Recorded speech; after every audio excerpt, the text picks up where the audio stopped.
سوال یہ ہمیں آسٹریلیا سے پوچھا ہے صباح ظفر صاحب نے۔ وہ پوچھتے ہیں کہ اگر گھر میں خاوند اور بیوی صرف دو فرد ہیں اور خاوند کسی وجہ سے نماز نہیں پڑھا سکتا تو کیا اس صورت میں بیوی امام ہو سکتی ہے؟ بات یہ ہے کہ اسلامی شریعت میں عورتوں پر نماز باجماعت فرض نہیں ہے۔ اگر کوئی عورت کہیں جماعت ہو رہی ہو اور وہ جماعت میں شامل ہو جائے تو اس کو ثواب مل جائے گا،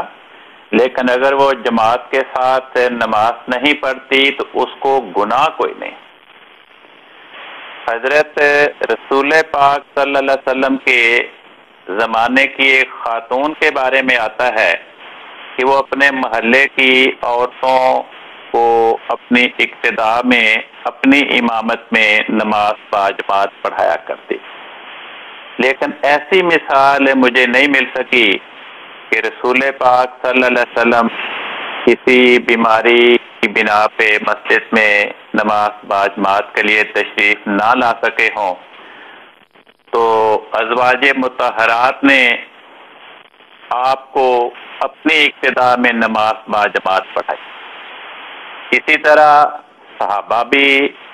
بیمار ہوتے تھے، وہ بعض اوقات مسجد میں نہیں آ سکتے تھے، باہر نہیں جا سکتے تھے، تو ہمیں صحابہ کے حالات کے بارے میں بھی کوئی ایسی مثال نہیں مل سکی کہ کسی صحابی کے بارے میں کسی حدیث کی کتاب میں یہ ذکر پایا جاتا ہو کہ فلاں صحابی نماز باجماعت کے لیے مسجد میں بھی نہیں جا سکے اور وہ گھر میں بھی خود نماز باجماعت کی امامت نہیں کرا سکے تو ان کی بیوی نے یا کسی اور محرم خاتون نے امامت کرائی ہو اور اس صحابی نے ان کے پیچھے نماز پڑھی ہو۔ تو جو بات شریعت سے ثابت نہ ہو وہ کرنا وہ ہمارا کام نہیں ہے۔ ہمارا کام یہ ہے کہ جو بات شریعت کی روح سے ثابت ہو اس پہ پوری محبت اور وفا کے ساتھ عمل پیرا ہونے کی کوشش کریں۔ جی ٹھیک، بہت بہتر، جزاک اللہ خیر صاحب۔